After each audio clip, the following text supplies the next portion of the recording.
Hello.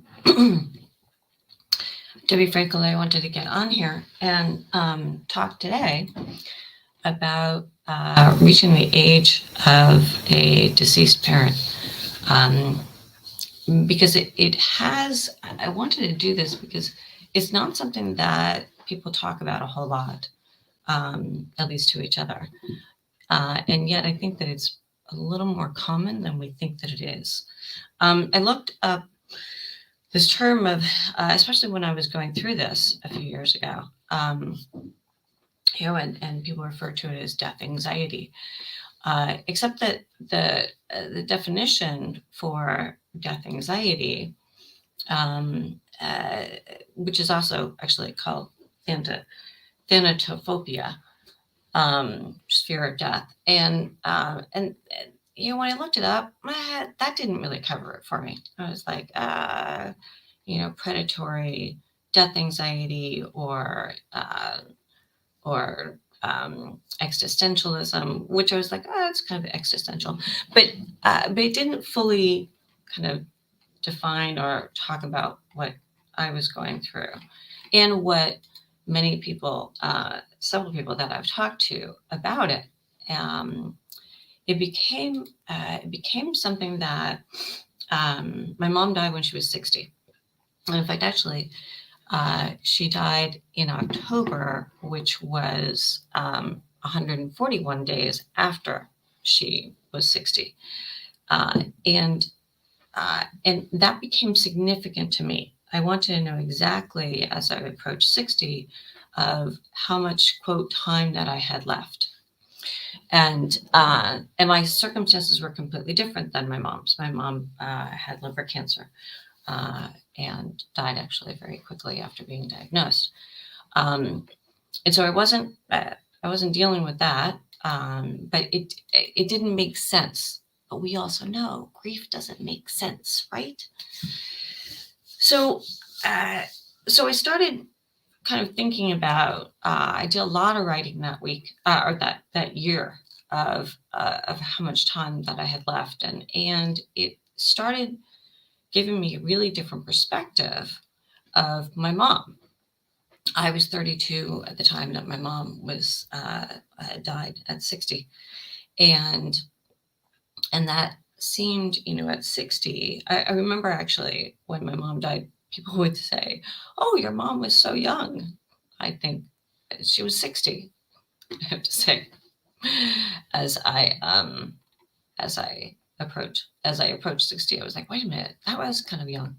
Oh, it's great. Hi, George. I see that you're on. Anybody that comes on, please put your name in the comments, because I can't see the comments on Facebook. I can only see them through the platform that I'm using. So here's some questions, because I didn't want to just put this out there and go, oh, here, let's just talk about me. I like being able to give you examples of if it may apply to me, because in order to be able to kind of start a conversation with other people, when I'm listening for a particular age that a client is approaching, there's a few things that, and having anxiety about it is that I like to ask them, what's coming up for you, what do you imagine might happen, but what's was there a parent? Was there something else that? Oh, hi, Chris. Hello, Chris. I see that you're on. Were you approaching a particular age that something significant happened? It might not be that the parent died. It might be that one of the parents or a caregiver had reached a certain age that they're approaching, that something significant happened to them that changed the trajectory of this person's life. So I like to ask, anything that might seem kind of related, but I also ask, well, how old were you at the time? And what do you remember about that time with with your parent? Um, how old was your other parent or step parent? Okay? And do you remember how they handled it? I also like to ask, did you have anyone to talk to about it that affected you, about how it affected you at the time of the person's death? Because we're always listening for isolation of how scary was this time. You know, um, there's a few articles that I'm going to go refer, and I'll actually put it in the comments when I'm done with this. And one of those comments, one of those articles, is actually the title of it is called "I Did Not Die Today: Outliving the Age of a Deceased Parent."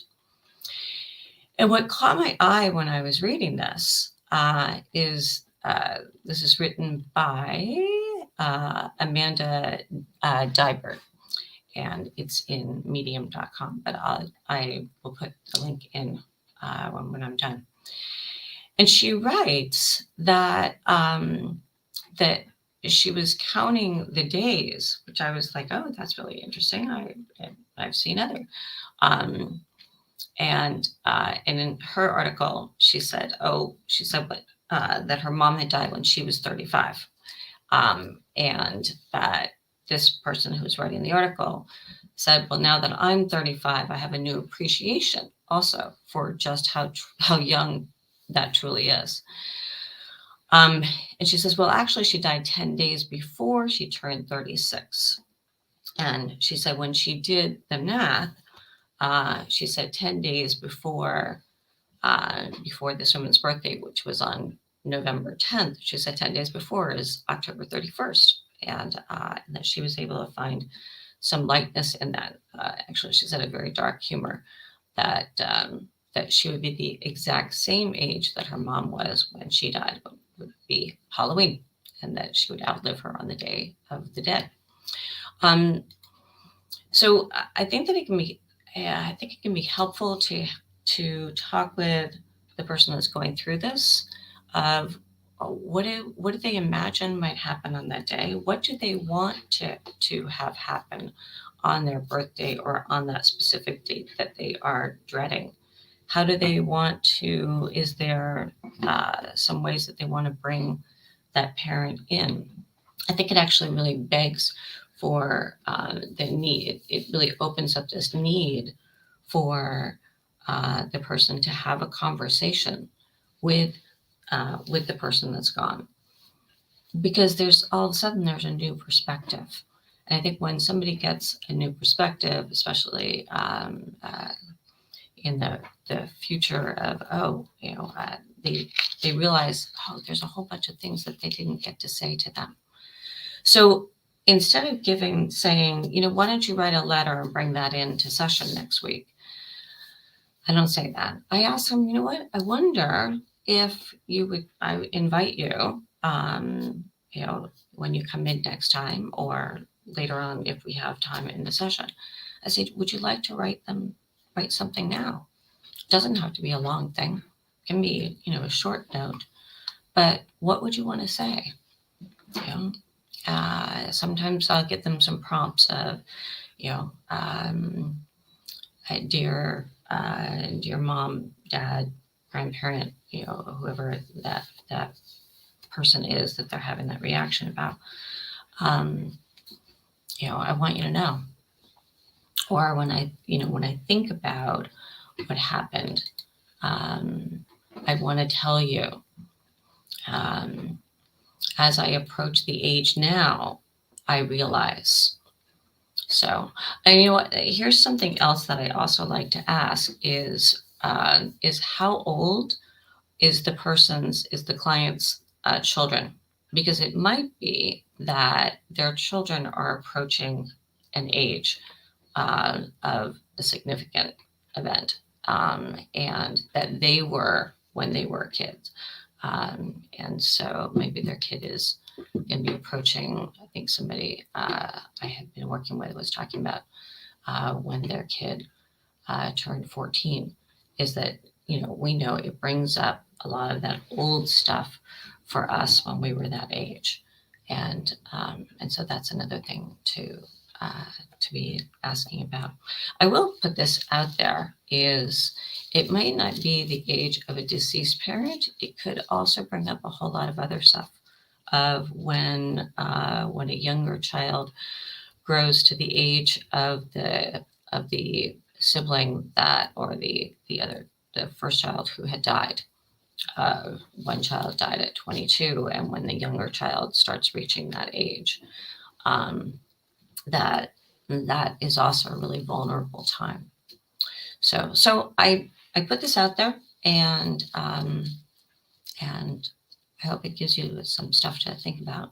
I will post all three of the articles that I found so that you can take a look at them, and if they apply for yourself or for a client, you might want to think about sharing them as a way of being able to open up that conversation. So thanks for listening. I hope you have a good rest of the day.